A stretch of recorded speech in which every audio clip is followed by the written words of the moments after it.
showed a lot of improvement, didn't he, from freshman to Yes, sophomore year? he really did. I mean, he played really well, and he just night and day. Just just incredible improvement from where he was last year. Learning, the game was fast. Man, he's physical. He's athletic. He could play left tackle for us, no problem. And he worked a lot of left tackle this year. Not as much in the games as what we work him in practice and stuff, but. He's a great kid. He's really grown as a young man, and just proud of him. And again, disappointed that he's not going to get to finish with us, but I'm thankful that he got to play 11 games, and his confidence is through the roof. And I'm thankful that it's not something that's it's not an ACL or something like that. He'll bounce back and be ready to roll. Just looking at Trent Simpson back at that nickel Sam spot. I guess what is it about his skill set or him as a player that makes him so effective in space, operating that way? He's just so fast and big. You don't see many guys that are his size, almost 240 pounds, that can just accelerate like him. He's strong. He's just a natural guy in space, and he's got 2 years of experience at it. He's got 9 games playing inside in the box, which is different. It just kind of the best thing for our team right now is where we are, and so it's been good. I thought he got out. He played well. We only had 42 snaps last week on defense, and he was pretty productive in that role. And we played some nickel and stuff as well, but he did a nice job. But he can come off the edge. He can run people down.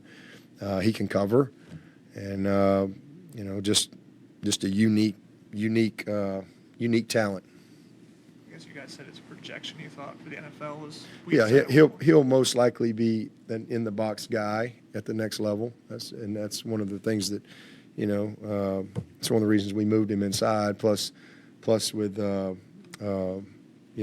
and kind of where he was coming off his freshman year, and he's a unique guy as well. But yeah, he'll most likely be a Will at the next level.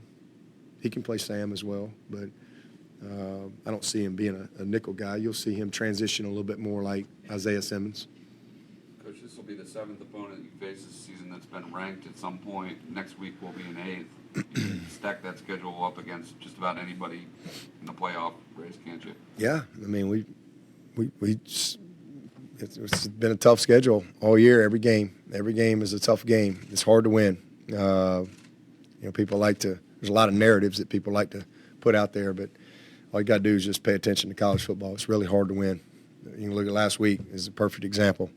It's really, really hard to win, especially consistently.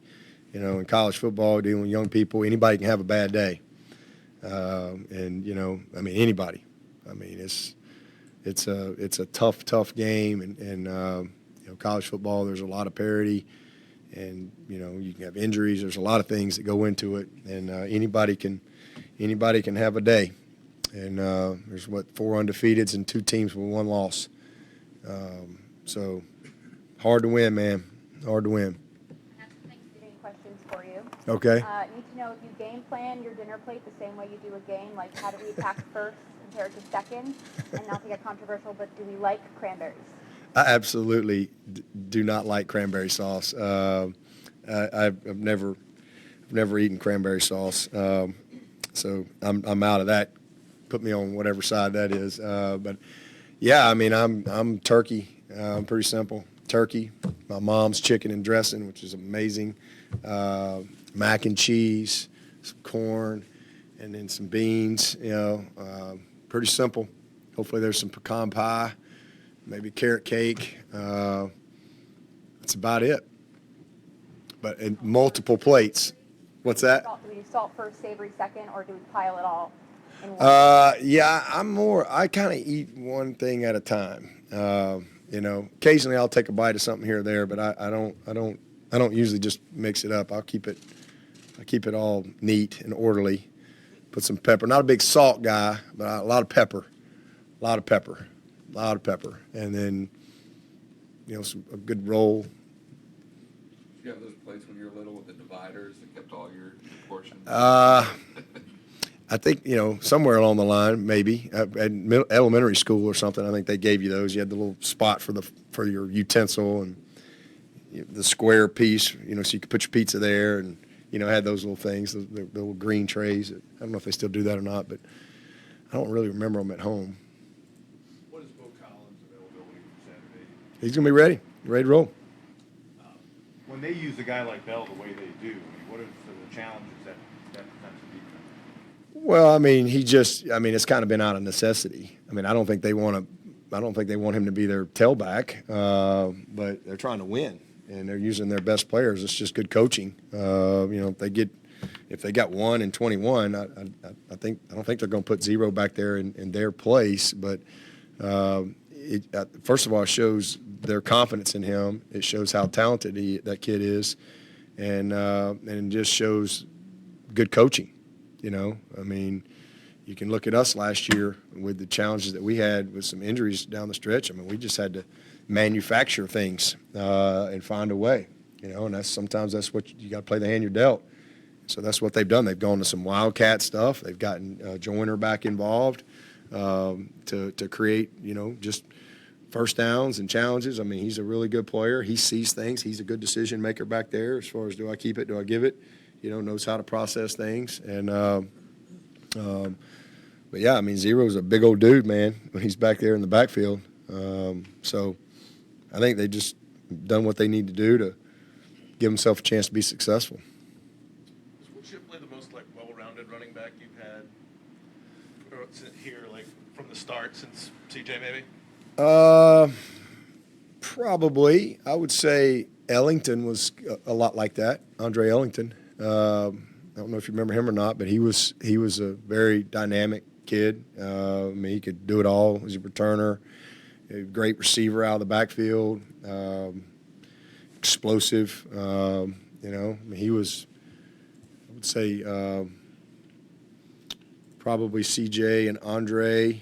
Gallman was just different. Gallman was violent like Shipley, because Shipley's got a lot of violence to his game, but not quite as dynamic as Ship.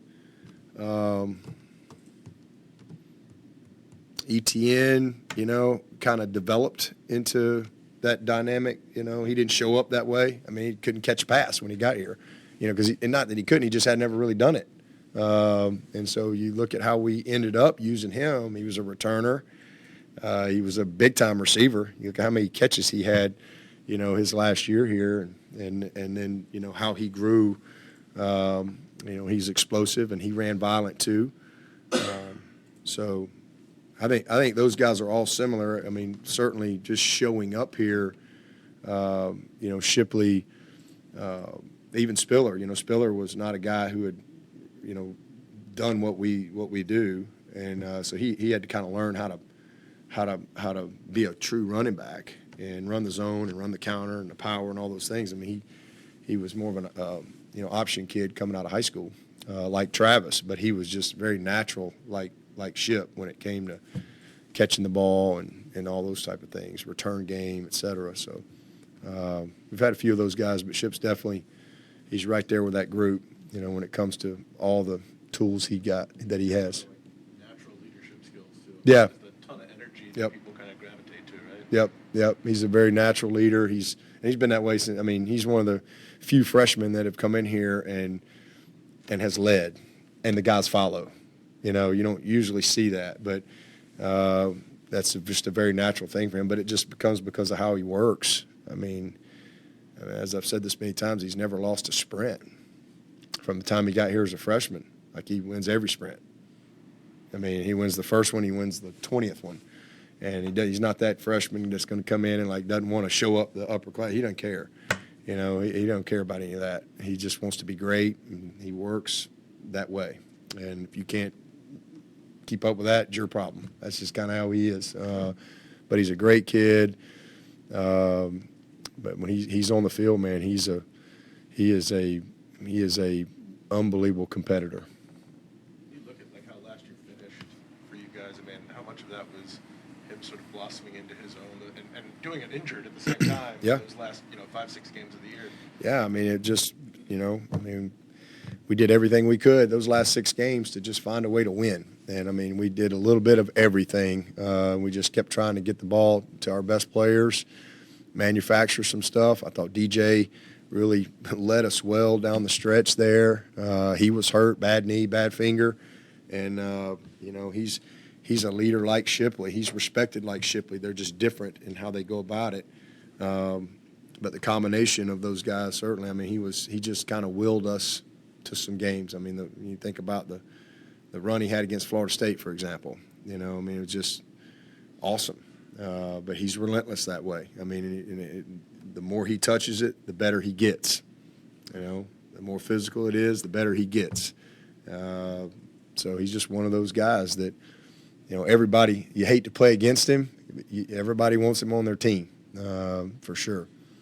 Coach, how did Randall do in practice yesterday with the broken bone in his hand, and how much of a concern does that make ball security after the catch for him? Well, I mean, like I said, he's got strong fingers. It's kind of right there, and it'll be protected. But he did fine. So we'll certainly see how it is and have him protected, and hopefully he'll get used to it this week, practicing with it.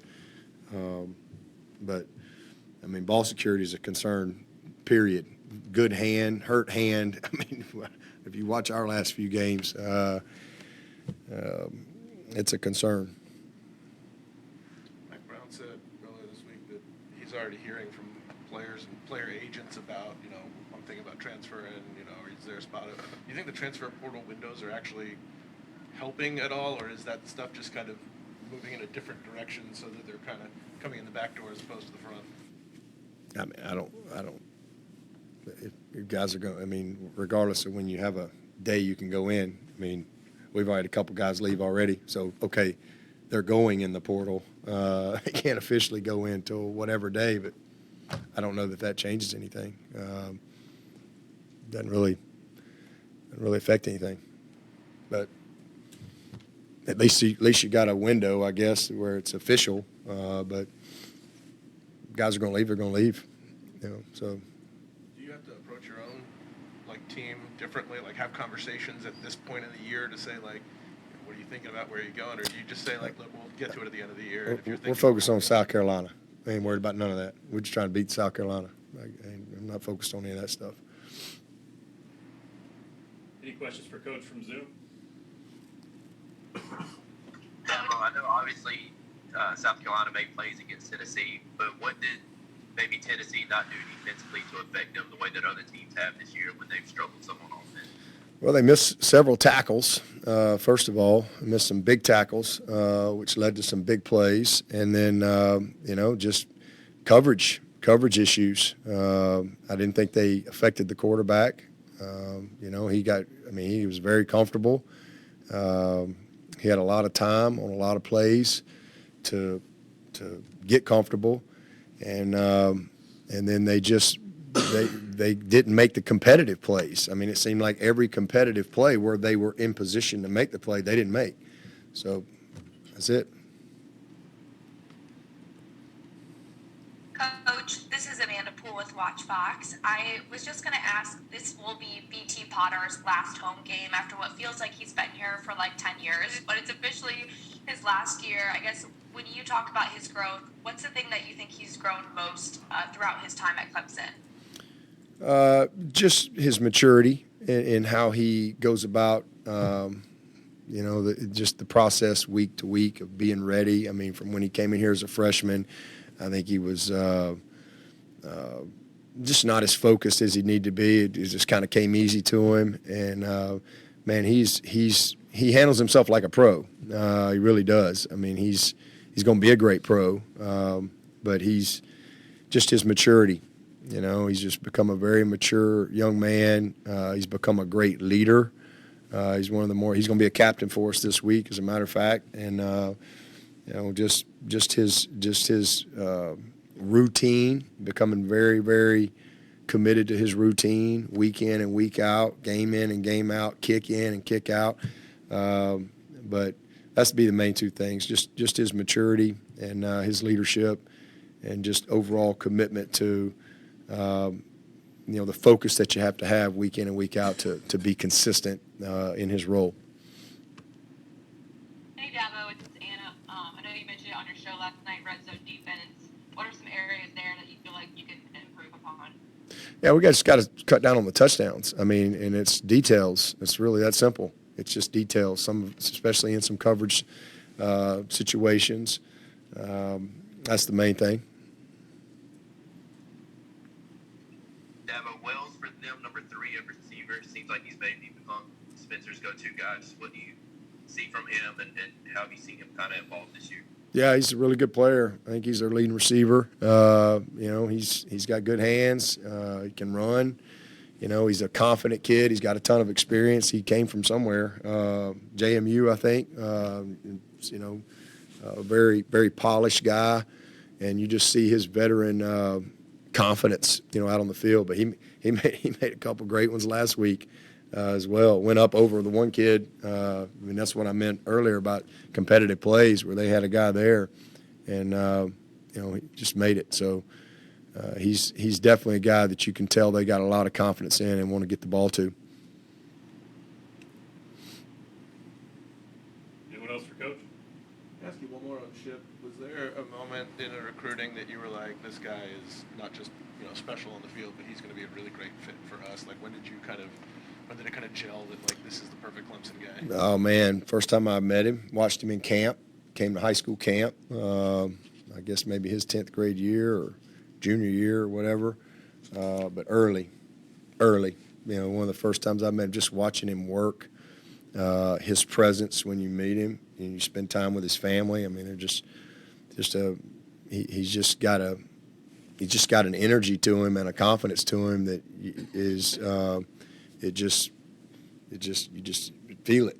And then you watch the tape, you go, holy moly! But watching him in camp, the first time he came, I mean, you could tell this kid is really special. How he worked, how he competed.